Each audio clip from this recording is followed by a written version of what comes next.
Hey Danny, how you doing, man? My father taught me human emotions. They That's are good to know. difficult. Well, yeah, I mean, yeah. I think the thing that I don't quite get about these robots is, like, if you were going to make a robot, either commit to the whole making it look like a human thing, or Yeah. don't. Do you know what I mean? Go for the Data from Star Trek approach, where it's like, well, we can't use actual skin, because he's meant to be a bit more resilient, but we'll get bloody close. Yeah. Or go for, I don't know, R2-D2. He's not at all humanoid. Do you know what I mean? Or like the robots in that TV show Humans. Yeah. Or like from Ex Machina. Yeah, exactly. Yeah, go for it, or don't go for it. That's my opinion. Admiral Pike from Star Trek 2009. That's my opinion on what you should have done, mate. I mean, he didn't make them. It was James Cromwell, Dr. Lanning. Oh, Lanning? yeah. Yeah. Something like that, yeah. Yeah. Fuck's sake. But anyway, before we get to that bullshit, we have some other bullshit to do, don't we, Lewis? We do have some other bullshit to do, yeah. Please spin that wheel and delight my soul. I would do, but the wheel isn't out, so I'm just gonna... It's the wheel out of commission. I'm gonna awkwardly pull it out without making too much noise. Oh, shit. Okay. Level of professionalism you're getting on this podcast, folks. I hope you appreciate it. Let's just rewind a wee bit. Yeah, we have our own bullshit to do, don't we, Lewis? Yes, we do. Do you want to spin the wheel and bring joy to my life? Yeah, because it's here. Oh, fantastic. It's out, and it's been out for weeks. Yeah, in fact, you've just finished polishing it. All right, I'll do that again, because Lewis was talking. Sorry, everybody.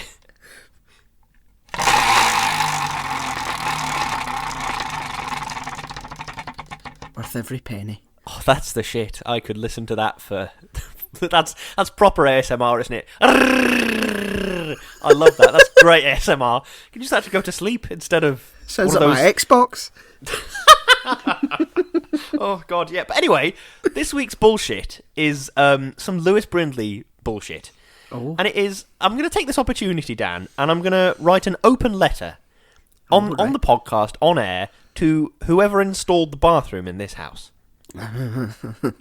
Right. You might be aware of the fact, that listeners, that I have recently moved house. You might not be aware of this fact, but I have recently moved house. And in this house, the thing we were looking for in a house, we thought, well, I don't want to do too much in the bathroom, don't want to do too much in the kitchen because that's dead expensive. So moved into this house and thought, everything's great, everything's ship-shape, fantastic. So, to the person that installed the bathroom in this house, dear sir/madam, get fucked. What kind of an absolute psychopath would install a bathroom in the way that you did? For crying out loud. Right.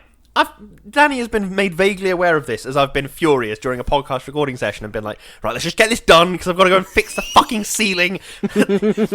And, right, we've had several different things go wrong with this bathroom, and it begs the question, who could have possibly installed it in this way? Because there's two options. Either the previous owners paid someone to do it, or they did it themselves in a DIY effort. If they paid someone to do it, they shouldn't have, because it was shit. And if they did it themselves, why do it so deliberately shit? Why would you make a bathroom that didn't function as a bathroom? Right.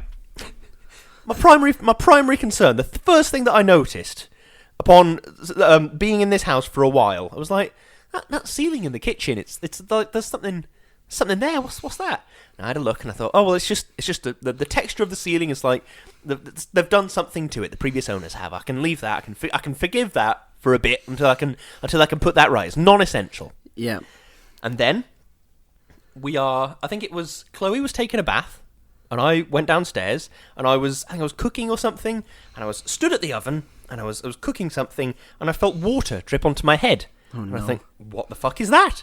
So I look up at the ceiling above me, and the reason the ceiling is fucked is not because it's a design choice, it's because the ceiling has been fucked previously, and in order to rectify it, they did not paint a ceiling as any sane person would, they instead wallpapered the ceiling, like some kind of utter psychopath. And I was like, right, okay, babe, let's drain the bath and I'll have a look and I'll figure out what's wrong. And I thought, okay, maybe it's something to do with the plugs. Maybe not the plugs. What's it called? The bath. The The thing that all the water goes down when you pull the plug out. What's that fucking called? The plug hole. I thought it maybe something to do with the taps. Maybe it's something to do with the plug hole. Who fucking knows? So I have a look. No, they're perfectly watertight. Do you know what it is, Danny? Do you know what it is? I don't. The utter cunt that installed this bathroom decided, right, okay, we're going to have an extra long bath, right? That's brilliant. We're going to have a little cupboard at the end to just fill up that little end space. Now, me personally, Lewis Brindley, I think that's a great idea. I love a bath as much as the next guy. I love a little cupboard as much as the next guy. Little cubby.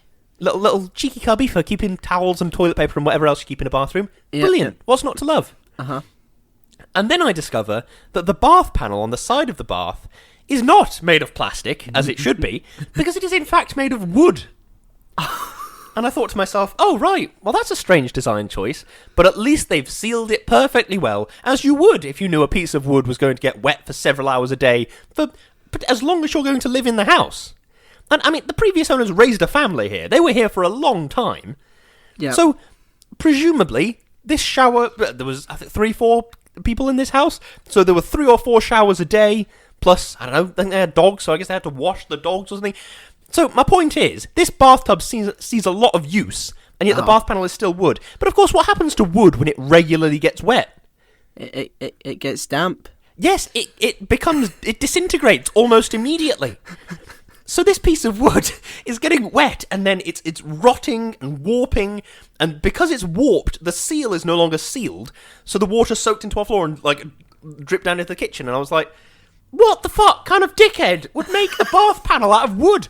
Not only is it cheaper to make it out of something waterproof, it is also easier and quicker and more long-lasting and easier to fucking clean. You're in a bathroom. Everything needs to be easy to clean, and yet instead you decide to make it out of wood like some kind of a cunt. So that was the first thing that I had problems with. That was the first thing I had trouble with. So I removed the bath panel, and I was like, right, well, I know what the problem is now, so we were just like more careful for the next few days until I bought like a big fuck-off sheet of PVC, and I cut it down to size, and I've installed it, and now it's sealed properly, the floor is dry, the ceiling is dry, the shower is utterly wonderful. It's precisely as it was, but now it's functioning as a shower should. But... And then there are other things in the bathroom as well. Oh, shit. Including, but not limited to, the fact that, right, okay, Daniel, I'm sure you're aware of the concept of a sink. No, could you explain that one? Well, essentially, it's something about waist height, and there's a little sort of a water source, and perhaps a little bottle of soap, or a little bar of soap or something. You turn the faucet. No, it's much smaller. It's about the size of a big bowl. A bath for a baby. Yes, a bath for a baby. Right. And then you would turn on the tap and you'd wash your hands, or brush your teeth, whatever, have a shave. Great, fantastic. I love that. Mm-hmm. Now, I'm sure you're also aware of the fact that some sinks are just attached to the wall and there's nothing beneath them, and some sinks have a little sort of plinthy thing. You aware of the plinthy thing?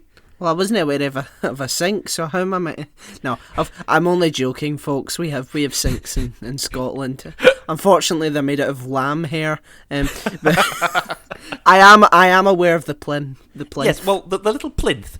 Now, just think, Danny, if you were installing a sink in a house, what do you think you'd put down first? Do you think you'd put down the plinth, or do you think you'd put down the sink? I'd probably put down the plinth. Yes, of course you fucking would! Because you start at the bottom. No, I'd put down the sink and try and squeeze the plinth in. or would you instead put the sink on the wall and then put in the plinth and realise, oh fuck, it's too short for this gap, and then wedge bits of wood under the plinth for some reason to lift it? The plinth has no reason to be there. The fucking sink outlet pipe thing goes into the wall. So there's no actual function of the plinth. It's just an aesthetic thing. But for some reason they needed to wedge wood. Utter insanity. That's mental. Wow. And then there's a third and final thing. I've been driven utterly mad by this bathroom. Like, I am not a DIY expert. I am not Nick Knowles. No. But I am also very aware of my level of expertise. Right. On the scale of DIY, there's people that might need help changing a light bulb, and there's the Ron Swansons of the world that would be like, I have drunk 3 bottles of gin, and now I'm going to construct a beautifully finished oak set of drawers. Yeah. I am somewhere within that scale. Oh. Probably about halfway. Oh. Maybe a bit towards the having trouble with light switches thing. I can do fairly simple, straightforward things. As long as there's a YouTube video, I can probably do it. Yeah. And I've got like a saw and a drill and some screws, so I'm pretty much covered for most eventualities. And then one day, I'm cleaning the bathroom, and what do I notice, Dan? I notice that in the corner, the toilet is in the corner, and to the left of the toilet, there is a mysterious white rectangular cupboardy thing that doesn't have a door. Yeah. And I think, well, that's just some kind of plumbing nonsense. I'm just not going to get into that because I realised I am not a DIY god. I cannot do everything. I just need to accept that some things are nebulous and never to be understood. Yep. And then that mysterious cupboard started leaking. Oh. And because it was made out of wood, like everything in that fucking bathroom, for some insane reason, was made out of wood. Yeah. The wood at the bottom of one of the panels started to warp, and it broke the seal, and then there was like a lot of water. So that right, fucking hell, all right. So I took off this wooden cabinet, which by the way was made out of scrap wood. Which, oh my god, fine, make stuff out of scrap wood. That's fine. I'm environmentally friendly and all that. Just not like there's copious amounts of water. Precisely, yes. Don't use second-hand wood, which, by the way, had I don't know what the word is, like the menu for a hairdresser's, like a cut and blow dry, however much, and it had that written on it for some insane reason. And I was thought, right, well, okay, I can get over this fact because I've got loads of PVC. I can just make a little cupboard and squidge it on. That's fine. So I took this panel off, and what do I notice, Dan? I noticed that the toilet has an outlet pipe. Mm-hmm. And this outlet pipe connects to, like, some sort of big industrial plumbing nonsense that I don't understand, which presumably goes down into the sewers or down into under the street sort of thing. Yeah. And I thought, okay, well, that makes perfect sense to me.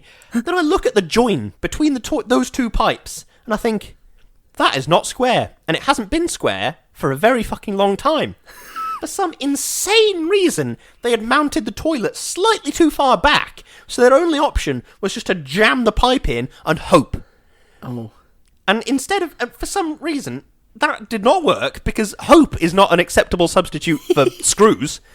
So I had to, like... so good. That is so good. Right, I'm not going to use screws, we're just going to hope. We're going to put our hands together, we're going to pray, it's going to be wonderful. And so what I've had to do is I've measured all this distance and I've built this little support strut that I've attached to the wall, and now it's square, brilliantly square. And I'm thinking, great, that should be great. So I flush the toilet, and a little bit of water still comes out. And I think, all right, fine. Maybe they went cheap on the parts, and this part isn't, or because it's been twisted for so long, it's slightly warped or whatever. Fine, okay, fine. So I got my little sealant gun out. And right. Danny, I'm sure you know what a little bottle of sealant looks like. It's about 30 centimetres long. It's got like a little nozzle on the end, and you snip it off, and then you put it in one of those big guns, and you... Yeah. If you know what you're doing, you can do a whole bathroom with one of them. Really? I have done one joint with one of those. One joint! And it's still not fucking sealed!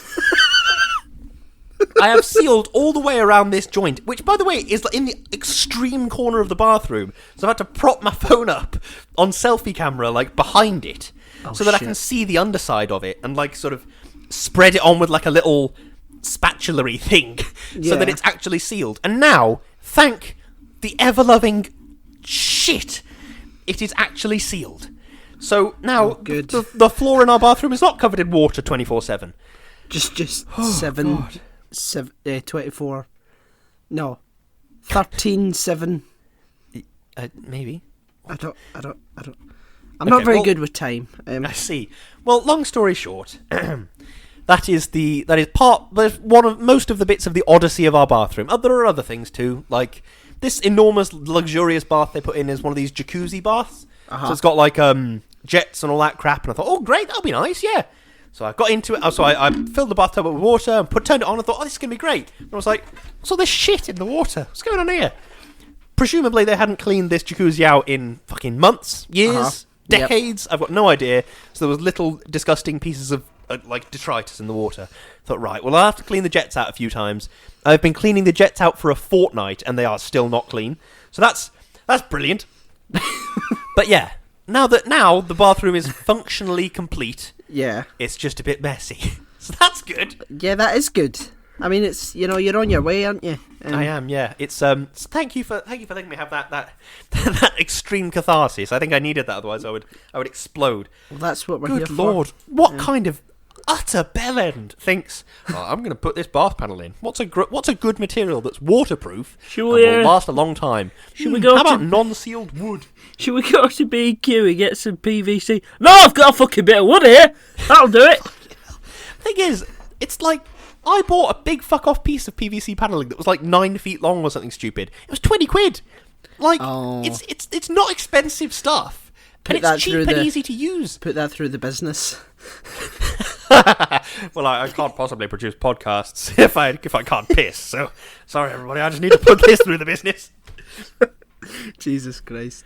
Oh, right, well, there we go. I've finally got that out. If you're listening, whoever installed this bathroom, then quite frankly, what the fuck were you thinking? Yeah, we hate you. Jesus Christ, that was just insanity from start to finish. You piece of shit. No. God's sake. Well, thank you for... Oh, that's all right. Thank you for nearly bursting a vein there, Lewis. What film are we talking about this week?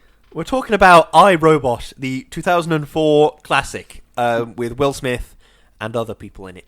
Yeah, and it was written by... Oh God, you've already said starring. You know, you've covered that one. Will Smith and others.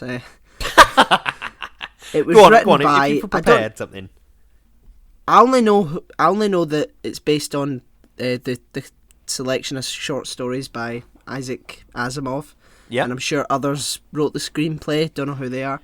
And it was directed by Alex Proyas, and it is starring Will Smith, Bridget Moynihan, Alan Tudyk, Bruce Greenwood, yeah. Shia LaBeouf, and James Cromwell. Sorry, who was that? Who's that second to last person there? Shia LaBeouf. Actual cannibal Shia LaBeouf. Yeah. Shia LaBeouf. And then at the end he's running through the woods now. He's just clapping. Claps for himself.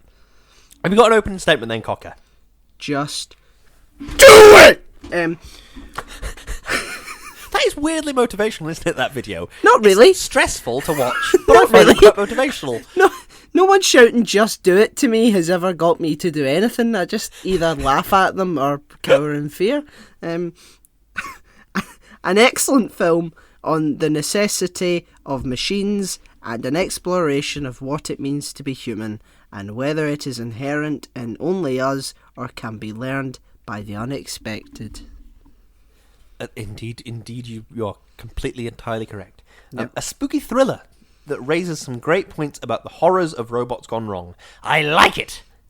He likes it. Do you have any CRQs? Any CR statements? First things first. Did Will Smith listen to Superstition on loop while he was getting ready that morning? Maybe. Because he put it on, and then he did several things before the song was over.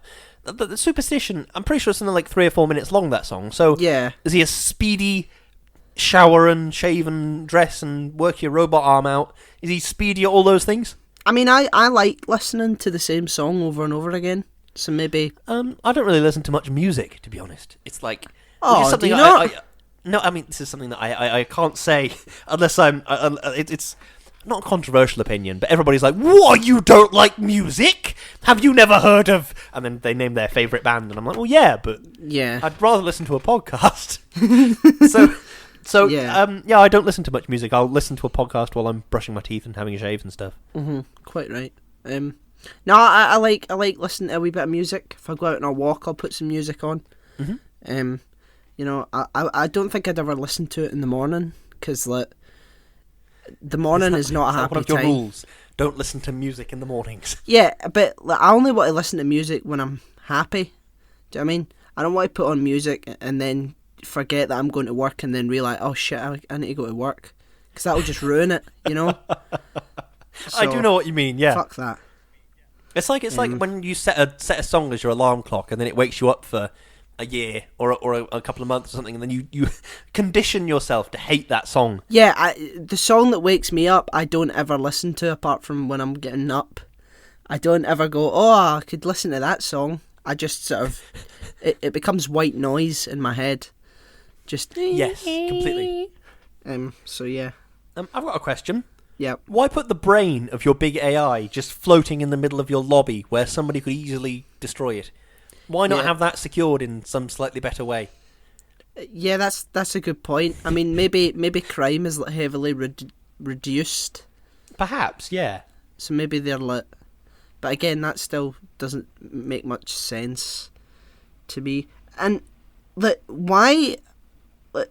From what I know of human beings, for most of our existence, we've been pretty paranoid about this sort of robots taking over. Why is everyone like, what, a robot acting up? Don't be so ridiculous. Did they not have robot science fiction before the robots took over? Yeah, that is something that gets me. I think I've written it down somewhere in this list of notes. But like, if especially if you're a policeman and somebody comes to you and says like, oh, I've got this theory about such and such, you would say, oh, okay, well then let's investigate it. Let's presume it's correct until we find evidence that denies that completely. Yeah. That's a bad precedence to set. Yeah. It's like going into a murder investigation, saying, well, 9 times out of 10 it's the spouse, and then just arresting them, even though there's a man chuckling in the corner holding a bloodied knife going, hehehe. Do you know what I mean? But look, there he is holding a knife. Shut up, don't look at him. Come on. Get your head Get in the car. He is in the corner, but if you close your eyes and pretend he's not there, he's not in the corner. So, I mean, we can have it both ways. Yeah. Jesus Christ. I think we're going to be there soon. With robots and shit. Where we depend solely on machines to do half the shit for us. Maybe perhaps, not. Maybe not actual, classic robots with legs and all that running about. But I mean, we basically use machines anyway for mostly everything. I'm using a machine right now. I haven't tweeted anything in fucking years. Whenever I post something on Instagram, I have a little robot that just copies that over to Twitter. So. Yeah, and that brings me to my another question. Will the singularity occur, Lewis? Yeah, probably. Yeah. This is one of those things where it's essentially inevitable, so why be concerned about it? I mean, we could just stop making machines, couldn't we? I mean, we could do, yeah, but we're not gonna because capitalism. Yeah. Jesus. Or maybe we're headed for like a Dune type world. Have you read or seen or I don't know, any of Dune? I was gonna start reading Dune, and I was like, "Fuck's sake, that's long." And then yeah, it's long, and it's not that. I mean, it has some cool ideas, but it's fucking slow. Yeah. Like, I got about 40 pages in, and I was just like, oh my god, I know I'm only 40 pages in, but Jesus Christ, this is hard to read. Yeah. But the interesting thing that Dune raises is they live in a world where the computers were like a big part of the world, then they were like, oh bloody hell, yeah, maybe having robots and computers everywhere is a bit bad. Yeah. So instead they just have these blokes who are just dead clever.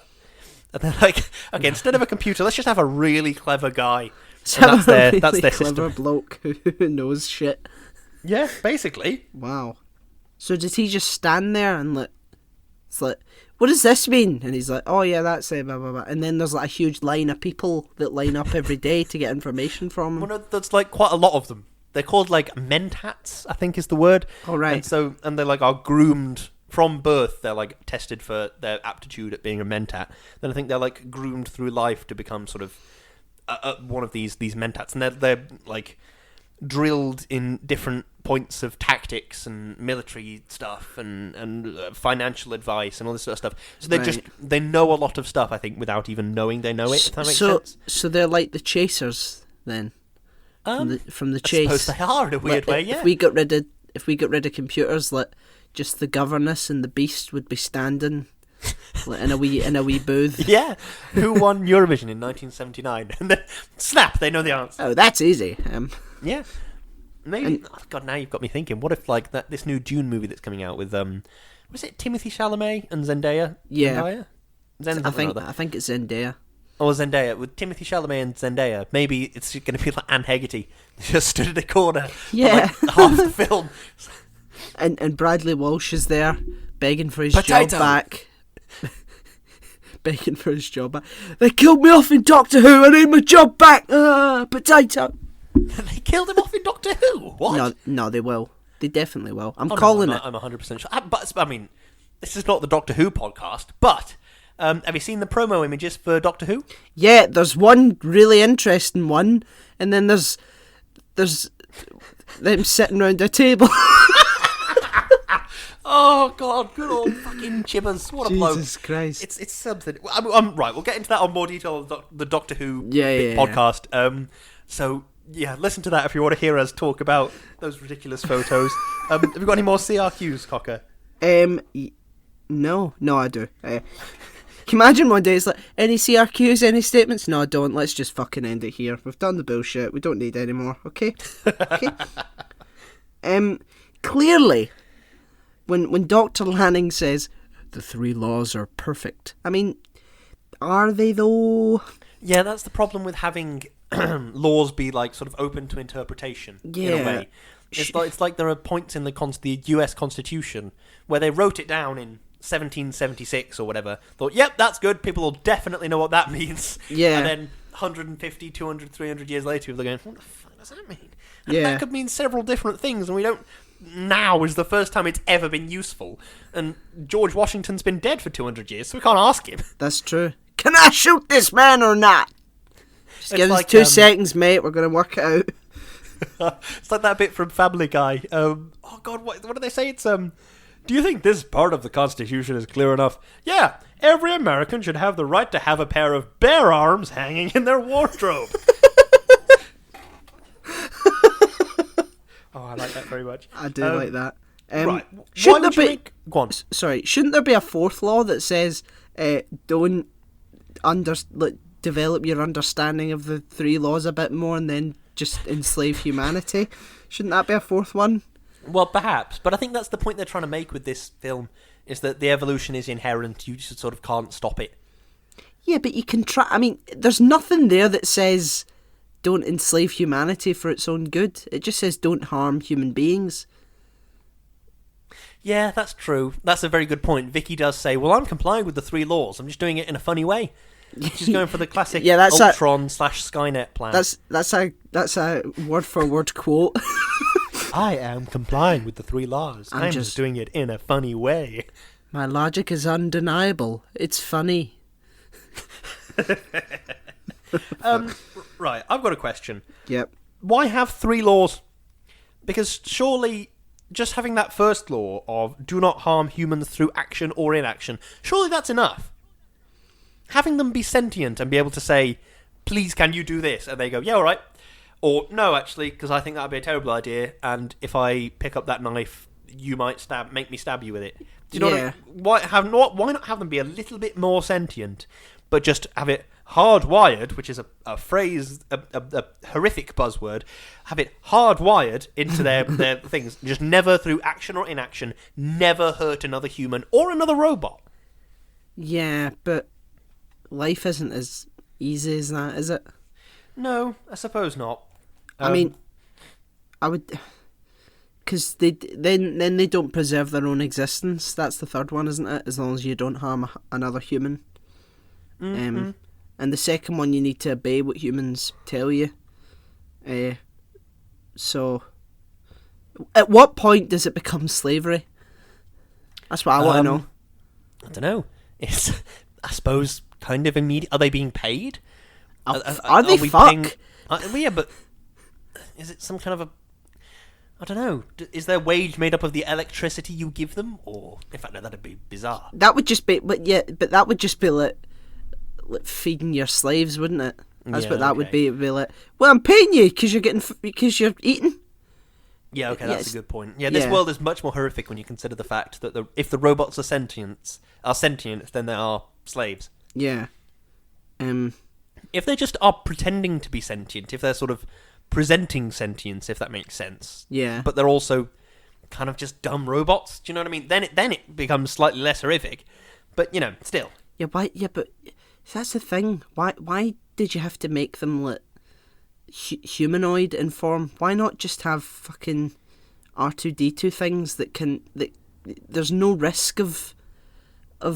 Let's stop making robots. How about that? Let's just stop being lazy bastards. Yeah. Get up off our arses and just do the work ourselves. Do you know what I mean? Why did we? It's either going to be toys that are sentient that are basically slaves. It's going to be robots. What are human beings that just that lazy that they can't just do it themselves? Do you know what I mean? Fuck's sake. Well, maybe. Right. This is a very strange bugbear to have, but it's one I have. Oh. Those robots in the factory. They were laid out in a grid of 1,000. That's what they said. Yeah. So if you knew this warehouse was going to be designed to fit exactly 1,000 robots, not one more, not one less, you would make them stand in a formation. Yeah. Like a matrix-like formation, which is, I don't know, 100 by 10 or something like that. Right? Yeah, because it's no longer 1,000; it's 1,001. Yes, so one of them will be stood out of formation. Yeah. So surely it's not hard to find him. If you could just stand on a chair and be like, yeah, that one's not in line, it's him. Yeah. Do you know what I mean? Instead of, okay, I'm going to shoot every single one with my 6-bullet pistol. That's what I'm going to do. And I'm going to come back and forth 80 times with bullets. But yeah. That's a good point, actually. Why did no one think of that? Yeah, precisely. Also, why is there so much leather in this film?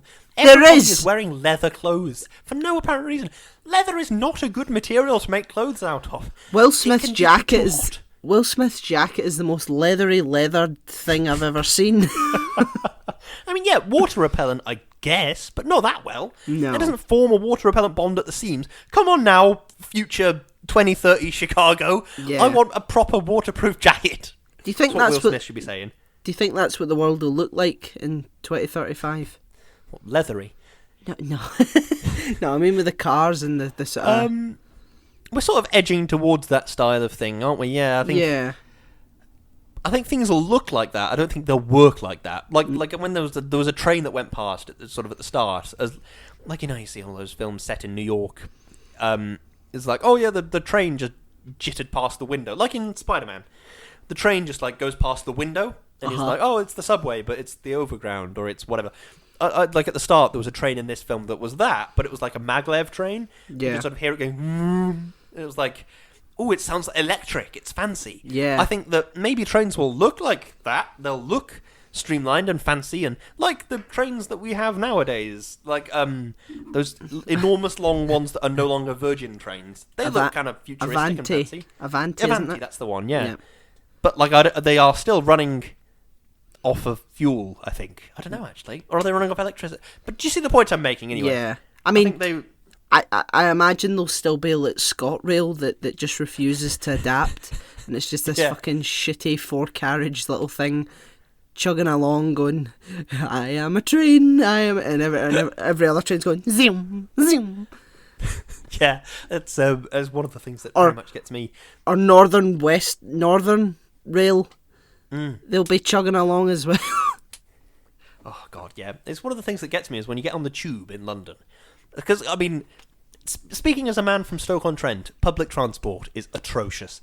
Yeah. Buses do not show up, or just get lost, or just the timetable. The timetable is essentially meaningless. Yeah. You can essentially just not look at it and just stand there, and after 3 hours, a bus might turn up, if you're lucky. Maybe. But, like, going to London and seeing the incredible public transport they have there, especially the tube, what gets me is the difference between getting on a tube train and it's like within seconds, everybody's on board, the doors are closed, zoom, and it goes like, really quick. Yeah. And I'm like, whoa, this is really good. And it's like reliable down to the minute, down to 2 minutes or something like that. And it's fantastic. That is incredible. Yeah. And then getting on a train to go from the nearest train station to me to go and see my granddad or something. And it's like, oh, well, now I'm on this little diesel-powered train and I'm there and it's going... Still not moving, and I'm there going, fucking hell, this is awful.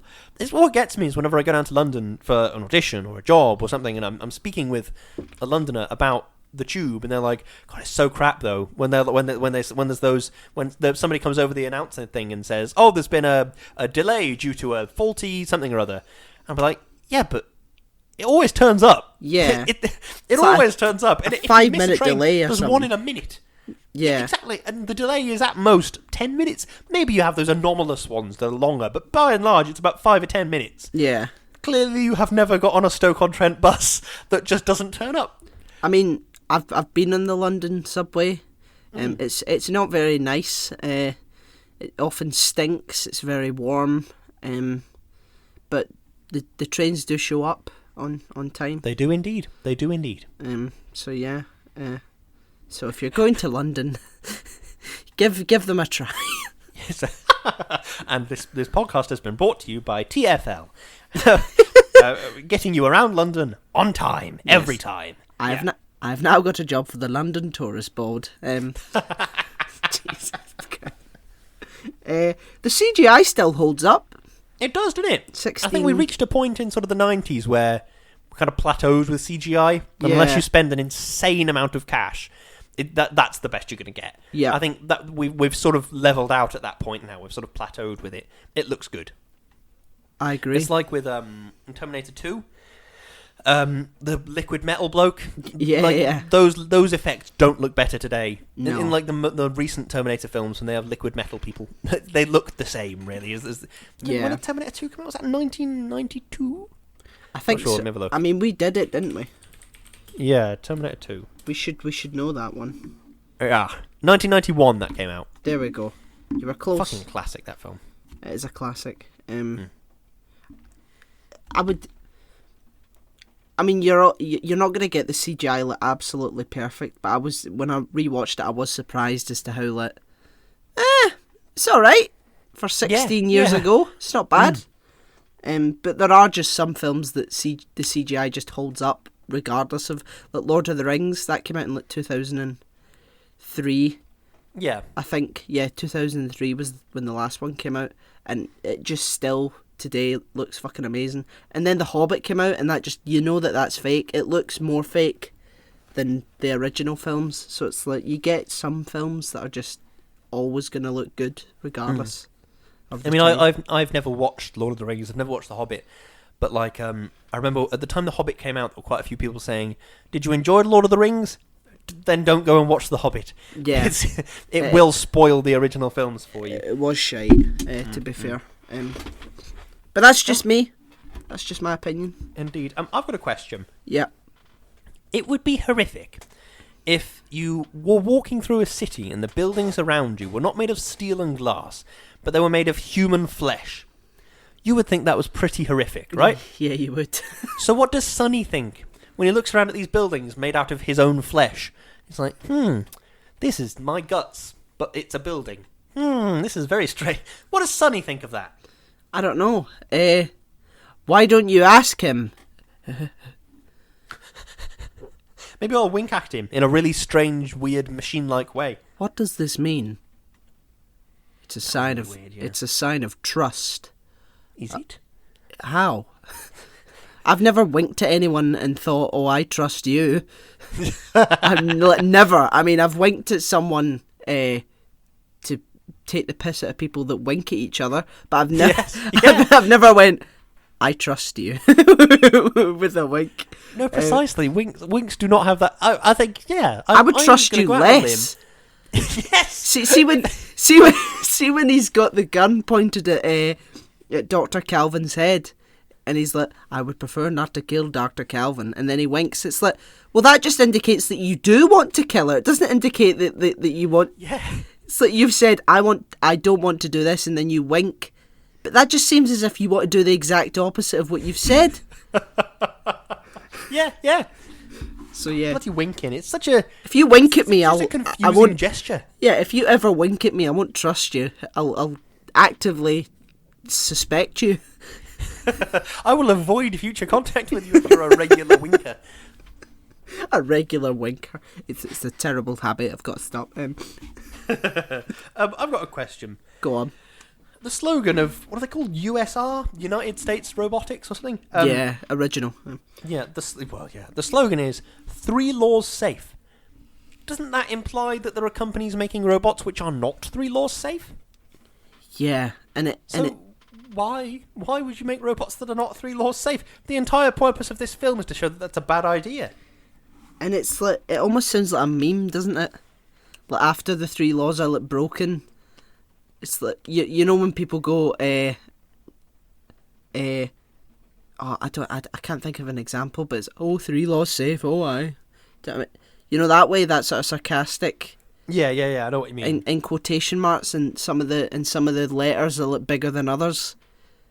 3 laws safe. You know, do you know what I mean? On Twitter, you see like it's the quote is in quotation marks, and one letter's in lowercase and one letter's in bigger case, and it goes on like that, like one after the other. Yeah. For Like that SpongeBob meme. Yeah, when someone's trying to take the piss out of something, 3 laws safe. That's what I imagine with SpongeBob's face doing that weird thing that it does. The weird beak thing, yeah. Yeah. Right. I was genuinely a bit disappointed when it wasn't the massive capitalist that was behind everything. Yeah. I when they thought it was Admiral Pike from Star Trek, when they thought it was him that had done it, I was like, oh yeah, great, he's the richest man in the world, and he's a cunt, fantastic. But then, I mean, he probably still is, but well, yeah, probably, but he didn't orchestrate some sort of robot uprising, which is disappointing. why Come on, would he? Admiral Pike. Yeah, but why would he though?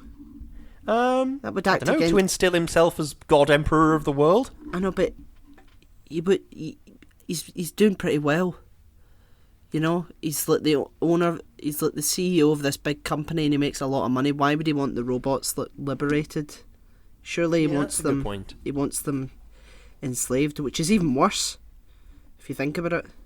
Yeah, it is actually much worse. That's a very good point. So he's Yeah. still an arsehole. Still a Yeah, big, he's still a massive arsehole. yeah. So that, don't worry. Lewis is like, see if this guy doesn't turn out to be a fucking massive capitalist pig arsehole at the end of this, I'm going to be pissed. I've got a question. Yeah. At the end of the movie, we see the NS5s being like sort of gathered and put into those sort of shipping containers, and the presumption is that they're sort of being disposed of or stored. Well, why? Why are they killing them all? I don't. The Are problem they? wasn't. Well, I presumed that if they weren't killing them all, they were just sort of leaving them in a box forever. Is that not the implication? I thought they were lit free or something like that. It seemed pretty hopeful. It did seem hopeful, but the point that confused me was like, well, why would you just put them all in a box forever? Because it wasn't them that had a problem. It was Vicky, the extreme head, big old computer lady. Yeah. She was the problem. She got too clever and decided to enslave the human race, like Ultron. It's that name. Just immediately, I was like, no. An AI called Yeah, Vicky. No, this is gonna go wrong. Is that what you said? When you That's got your first iPhone? An AI called Siri? Oh, nope. No. That's exactly what I said when I was watching the film, and my mum and dad were like, "What are you talking about?" And I was like, "Oh, I'm just watching a film on my phone with my headphones on." I'm like, who's Vicky? It's like, no one, not yet. But one day she'll be the villain. Her time will come, and the Avengers will show up, and then she'll be forgotten about. I see. I've got a question. Yeah. After the events of this film, could you see Sonny leading like a parallel civilization, Planet of the Apes style? I think he could. Yeah, he's pretty. I think he could do that. I can see that happening. Yeah, he's pretty competent. Pretty good robot. Yeah. By the way, who doesn't love those Planet of the Apes movies with Andy Serkis? They are all so good. I've only seen the first one of them. They get much better with time. The third one is fucking brilliant. Well, I'll give it a Absolutely watch. stunning. It's Woody Harrelson's in it, and he shaves his head with like a straight razor. It's fucking brilliant. Don't spoil it. I won't. It's just a brilliant part. He's just like he's stood on a balcony, and it's like snowing around him. You're spoiling it. Like, I'm not spoiling God's it. sake! I now know that there's snow in it. Fucking hell, man. Ruined. You now know that Woody Harrelson is bald, and it snows in the film. And there's I some don't snow think in that's it. going to. I don't think that's going to really impact the plot of the film. There too much. will be snow. Jesus Christ. Fucking that's in all the reviews as well. It's like the one thing that really stood out to me was the amount of snow in the film. I was like, I knew it. I don't know what I'm saying now. I'm going off on a massive tangent, but the snow is going to be the most important thing in the film, and you're just saying, "Oh, it's only snow. It's only snow. It doesn't. There's no relevance to it." And then I'm going to watch it, and the snow is going to be like the MacGuffin that saves everyone at the end. And then you're going to be sitting there, twiddling your hands together like some moustache twirling mastermind, going, "Tee." No. All right, snow okay. is just snow. All right, okay, I believe you. There are lots of little things in this film that I thought were quite funny in a strange way. Like, I thought it would have been funny to have them get to the top of the stairs and have Sunny obviously be completely fine, but have the humans both be going, "Fucking hell, Sunny, hold on, there's still 2,000 stairs." Yeah, that would make sense. Yeah. Yeah. But I liked the you are experiencing a car accident and the robot is punching its way through the windscreen, and that was just brilliant. I like that very much. Remain calm. Yeah. Fucking robots. One thing I did man. like is that there's two small visual things I liked in this film, and one visual thing that I thought was infuriating but also very helpful. I liked that Sunny had different coloured eyes to the rest of the robots. Yeah. Sunny had blue eyes and the rest of them had brown eyes. And it's like, oh, that's like a slight thing about how he's a different person. And oh, that's kind of cool. I like that. Great. And also, I liked that when the robots were red and they were being influenced by the... Red is bad. Yes, God, that's my third thing that I hate is, thank God the robots are colour-coded. That's brilliant. Oh, fucking hell. But yeah, when the robots are red, they have like a slightly different posture, like a more threatening posture, and they're like sort of hunched over a bit, and they're a bit more aggressive. And then like they go back to being blue, and they're like, "Oh, yo, it's chill.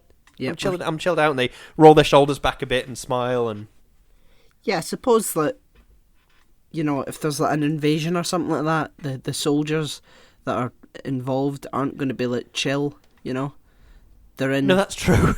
You know, it's not like we're just dead chill all the time, and like robots are the only ones that like adopt aggressive stances when they're doing bad things. But yeah, I know what you mean. It's like we must. How can we make? Right, okay, folks. How can we make these robots look bad? Because they look. Oh, I know. We'll have them stand a bit differently, and we'll have a big red light inside them. Why is there a red light inside them? Well, they explain that away as saying, "Oh, that's to show when it's got the uplink, when it's downloading the updates, the red light comes on." Right. Which, when you think about it, is also a bit odd.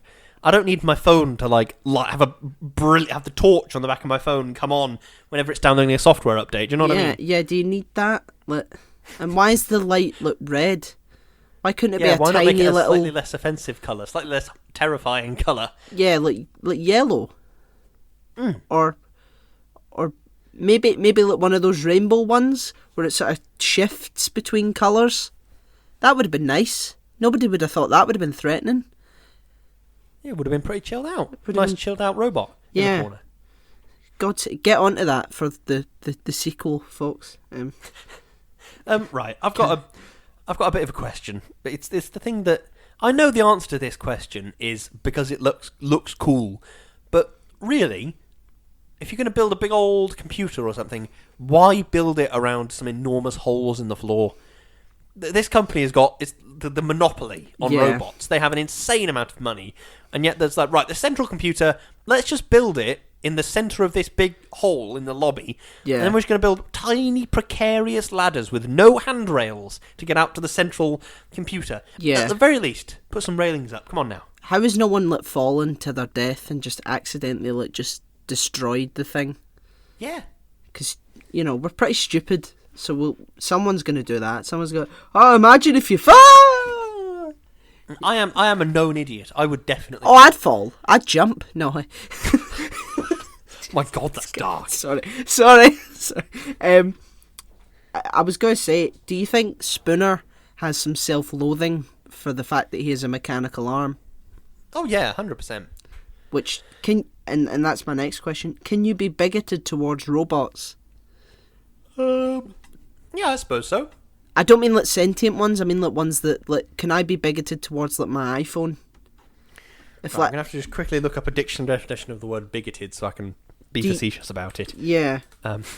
Because if my iPhone explodes in my hand or something like that, and then I'm like, oh, I fucking hate iPhones, am I being bigoted towards them? To be honest with you, I suppose it depends. As in, were you shoving a match into the charging port of your iPhone? Was that what made it blow up, or was that just a fault with the battery in all iPhones of that model? Do you know what I mean? If it's a problem with all iPhones and that's a provable thing, then I don't suppose it's bigotry. It's just kind of it's the same. Logic. It's the same. Like something bad happened to me with an iPhone, and then from then on out, I hated all iPhones. That's like what Will Smith experiences. He just doesn't trust robots because of the thing that happened to him. Because he does talk about how it's like, oh, this is my prejudice. I know it's not like a good thing to be doing, a good thing to be feeling, but it's just what I'm feeling, sort of thing. Yeah, obstinate or unreasonable attachment to a belief, opinion, or faction, in particular prejudiced against a person or people on the basis of their membership of a particular group. So, because machines aren't people, like I don't mean like sentient ones like Sonny. I think you could probably be bigoted towards Sonny, but like just robots that are just code, could you be bigoted towards them? I suppose not, but I think the interesting thing here is obstinately or unreasonably attached to a belief. Yeah, that's true. That's the buzzword. Is if someone presents you with facts and figures and says, actually, it's not all iPhones that have a battery flaw. It was just your one because you microwave it every day because you're a dickhead. That's a good point. And then you go, oh, okay, then you're not a bigot. But if you go, no, all iPhones are bad. Yeah, you know what I mean? I think then that's a more bigoted opinion. I suppose that makes sense. Yeah, I agree. Glad we sorted that out. Are human beings programmed? Well, does that not imply we are made by something? I mean, we could be Or programmed. do we have an inherent programming, like how all dogs just know how to swim? Yeah, I mean, I think there's evolutionary stuff that just is like passed down. But like, I mean, are we? Maybe we're programmed by our social surroundings. Oh, in that case, yeah, definitely, 100%. Yeah, I think we're definitely, yeah. I don't think it's hard to predict with one person, but with like a sociological study of 1,000 people or something, it's fairly easy to say if you subject a person to XYZ stimulus, you will get these outcomes 99% of the time. Yeah. I think we aren't programmed as such, but I think we all have natural reactions, and conditioned. That's the word I'm looking for. There you go. Where like we're sort of conditioned to be like, oh, this person just called me a cunt, and therefore I'm going to get angry. Do you know what I mean? It's like if you had never heard that word before, and you'd never interacted with a human before, you might think, oh, hello, I love you.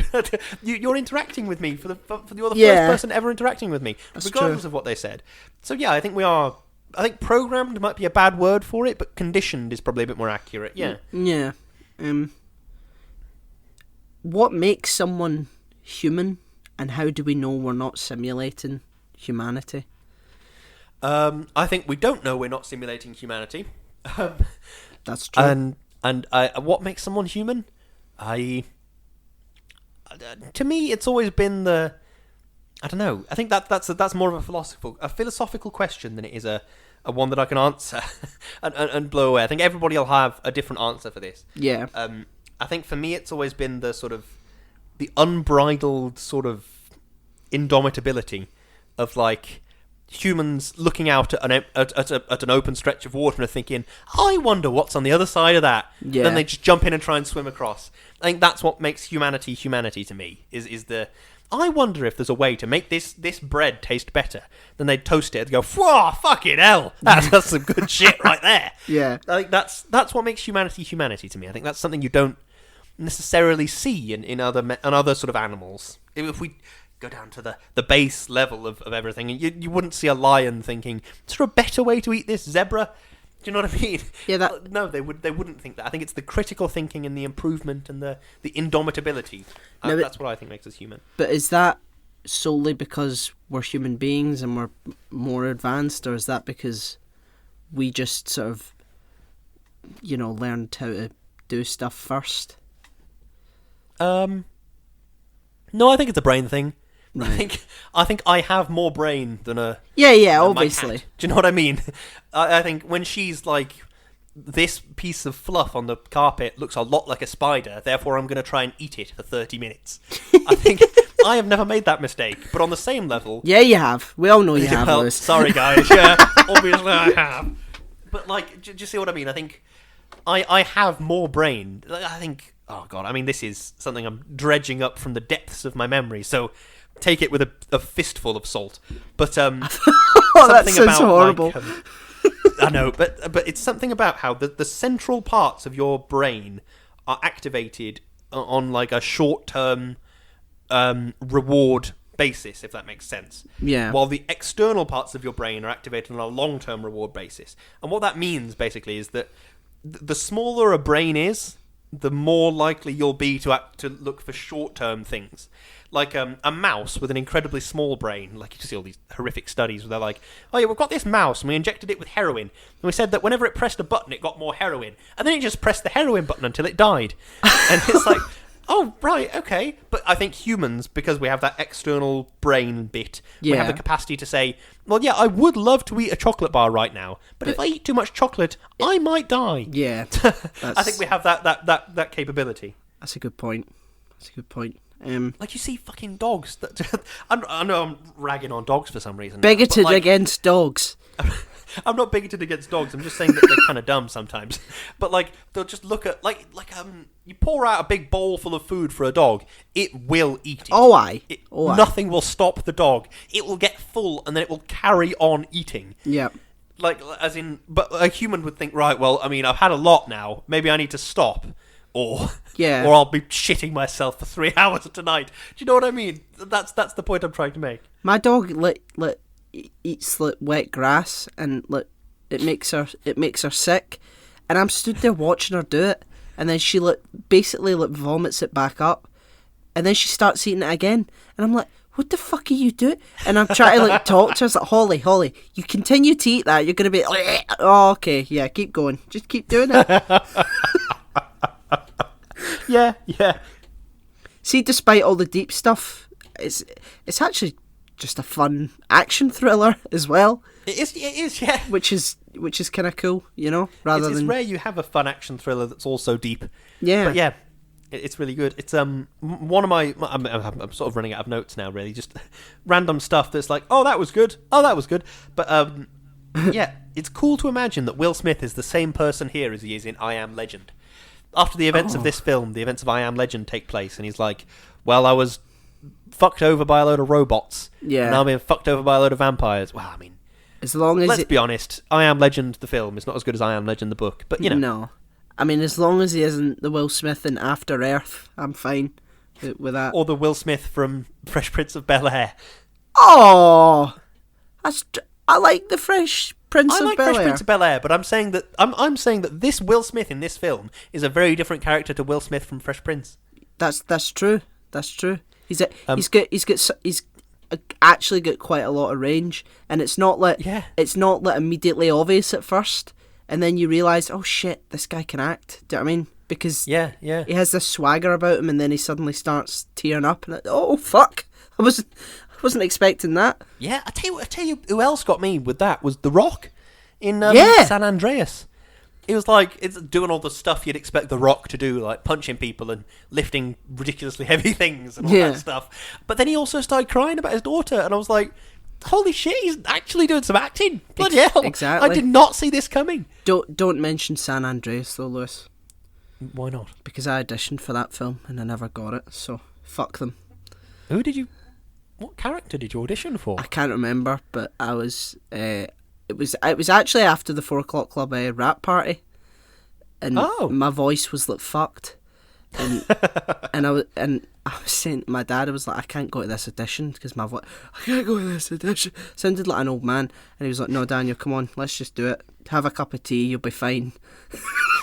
I wasn't fine, and I went in, and I was. My dad said. He said, okay, what to do is, right, this will impress them. It didn't, by the way, just spoiler alert. Go in, but do an English accent, right, throughout the entire thing, and then halfway through, just say, by the way, I'm not English, I'm Scottish, right? And back then, I couldn't do an English accent, right? So I went in and I was like, hi there, I'm Daniel, like that. And they were like, hi, is your voice all right? Yeah, it's fine. And then I kept doing that voice throughout the audition. And then halfway through, I was like, by the way, I'm not English, I'm Scottish. It's like, I didn't think you were English. You sounded like a confused Swedish person. Oh God, what are those guys? I reference Family Guy all the fucking time, but those Swedish guys from Family Guy. Much sorry, friend. We'll keep the noise down. I imagine that's what you went to the audition like. Yeah, but yeah. So we don't mention San Andreas in this house. Yeah. Do we not? Okay. Oh, bloody hell, I can just imagine the casting director sat across the table looking at me going, what's wrong with this small Scottish voice? What's he doing? What's wrong with him? Just the voice that isn't anything to do with an English accent. And then halfway through, by the way, I'm not English. I never thought you were, mate. What are you talking about? I like to imagine you're like always doing like a South African accent or an Australian accent. Something that is definitely not English. Just doing Russian. Is that, by the way, I'm not English. Jesus I didn't think you were English or Russian. Oh, God. Oh. Yeah, so I didn't get it, but... Oh, bloody hell. I think I'm out of notes, Cocker. Yeah, I'm also out of notes, Cocker. Go on, have you got a closing statement then? Yes. Are we human? Or are we dancers? There you go. That's it. Oh, well, fantastic. As always, great points made well throughout. I'm a fan. I'm a fan. Plus, who doesn't like Will Smith? A bit long and slightly slow, however. Maybe I'm not the best person to judge. Yeah, I did think there was a lot. I think the film was 2 hours long. This film, and it needed to be about an hour and a half long. I think he could have cut out a few bits. Yeah. I think it would have detracted overall, but I think the parts of dialogue felt a bit slow. Yeah. I'm not really sure. Yeah.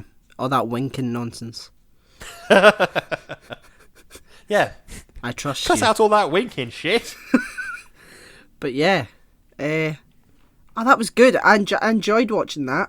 I enjoyed it. Yeah, good. So did I. It's actually quite a good film, you know, which is refreshing. Not that all the other films we've reviewed are shite, but just like I was sort of skeptical about rewatching it because I was like, oh shit, it's in 2004, it's probably going to not be that good. And then I was like, oh, it holds up pretty well. Indeed, it does. Yeah. So there you go. That was iRobot. Yeah. Yeah, it was iRobot. Yes, featuring Will Smith and other people as well. And others, whoever they are. But I've got to say, Alan Tudyk is so underrated. He does so many voiceovers. You wouldn't believe it. You'd be like, oh, He fuck. did, what's it, Turbo in Wreck-It Ralph? He did that. Yeah, and he did the robot in Rogue One. He also very cool. He also plays the Joker on the Harley Quinn TV show. Oh, nice. And he's got a pretty good Joker voice, I've got to say. That's good. Got to love Alan Tudyk. Yeah, so there you go. Indeed. Right, we've got some shilling to do then, Cocker. Certainly do. I'm on Instagram at O'Hiram. I'm on Facebook at Daniel K Actor, and I'm on Twitter at Kerzo2000. What are you on, Lewis? I'm on Instagram at Lewis_Brindley. I'm on Twitter at LewisBrindley4, and I have a Facebook page called Lewis Brindley. And by the way, I'm not Scottish. And also, the show has a Facebook page, which is Shouting Into the Void, which has about 100 followers now, which is dead nice. Go and check it out. We post there about the show. We post other bits there as well. It's a good old knee slapper of a time. Yes. So check it out. Please do. We are on Podomatic, we're on Spotify, we're on Apple Podcasts, we have a YouTube channel, we're on Deezer, we are on Google Podcasts, we're on Amazon Podcasts, we have a PayPal donate button, so anything you can spare, anything at all, it would mean the absolute world to us. I'm not English, by the way, and Jesus Christ. So yeah, anything you can spare, really, really appreciate it. Yeah. Sorry, I'm just this stupid fucking joke. But yes, we would absolutely appreciate it. It means the absolute world. we're about to thank the patrons anyway, but yeah, they absolutely help us with everything we do, with paying for hosting costs, advertising costs. It helps so much. Thank you very much. God, you've preemptively done that. Now I need to introduce the Patreon, but we also have Patreon, and we want to take this opportunity to thank our wonderful, wonderful patrons. Chloe. Thank you. Darius. Thank you. Sophie. Thank you. Peter. Thank you. Aditya. Thank you. And of course Richard. Thank you. Thank you so much, one and all. You help us with hosting costs. You No, honestly, you really keep this show going, and yes, you do. And we really appreciate it, so thank you. Yes, thank you very much, one and all. It means the world. Definitely. We also have merch. We sell t-shirts, tote bags, jumpers, stickers, whatever you like. We'll have something for you if you just go onto Teespring and Redbubble. They'll be in the show notes. They'll be within arm's reach. Go have a look and see what tickles your fancy. Yeah, take a look. Treat yourself. Definitely. And last, but certainly not least, we are partnered with a fantastic company called Number 12 Crochet Avenue, and Lewis has some glowing things to say about them, so please, Lewis, take it away. I certainly shall take it away, and by the way, I'm not Swedish. Number 12 Crochet Avenue is a wonderful business run by my amazing wife, where she crochets things and she's really good at it. She makes everything you could possibly even begin to imagine that one could possibly make out of yarn and a small hook. She's really good at it. The Instagram that she runs is at Number 12 Crochet Avenue. It's those words. There are no numbers, no punctuation, none of that nonsense. Instead, it's just them words in order. So go and check it out. The Instagram is bellissimo. The products are similarly bellissimo. Go and check it out. Please do. Thank you. Please do. I'm not Albanian. We're just listing countries now. Yeah. Oh man. But yeah, that was iRobot. It was indeed iRobot. Yeah. So yeah, thanks for listening. Yes. We have a wee announcement, don't we, Lewis? Indeed we do. We are going to take a week off next week, but we'll be back the week after with an episode that'll be the same length, but we'll also talk about other countries that we're not from. Yeah, and it's around the world in 80 days, so it fits. So we can actually talk about countries. Yeah, great, amazing. Does he even go to that many countries? I hope he does. I hope he doesn't go to like fucking America, Britain, and another big place. I don't know. You know, it's like when pop stars or whatever, like, oh yeah, we're going to go on a world tour. Yeah. And then they go to lots of cities in America, London, maybe Manchester, Paris. Definitely not Glasgow. Definitely not Stoke. Maybe a group of Neds that throw bottles at him from below. But apart from that, get too fucked. Anyway, we've finished the shilling. Now we're just talking nonsense. And by the way, I'm not Serbian. So let's end the podcast there and say thank you very much for listening. Feel free to tell us what countries you're not from. Yeah, please do. There's a lot of them, I bet. Yeah, well, I think like 300 countries. There can't be. There's some countries. I thought it was like 207 or something like that. Right. Something End weird. of the podcast. How many countries are there? 195. Oh, that's not a lot. Well, it is, but it's not as many as I thought it was going to be. No, I thought it would be more than that. But, Yeah. but anyway, there are 195 countries to choose from. Pick one and tell us that you're not from there. Yeah. Unless you are from there. Don't pick In the which case one I'd that still you be are interested. from. Yes. Don't be like, I'm not. Oh no, wait, I'm from. Oh, right. Well, thank you very much for listening to our utter nonsense. Have a wonderful, brief podcast break. Be hydrated and kind and make stupid, silly jokes. I was certain you were going to say Christmas there. I was like, what? We're taking a break for Christmas now, everyone. No, we are not. We'll be back the week after next. Yes. So see you then, and thank you for listening as always. Yes. Thank you for listening. Goodbye. Goodbye.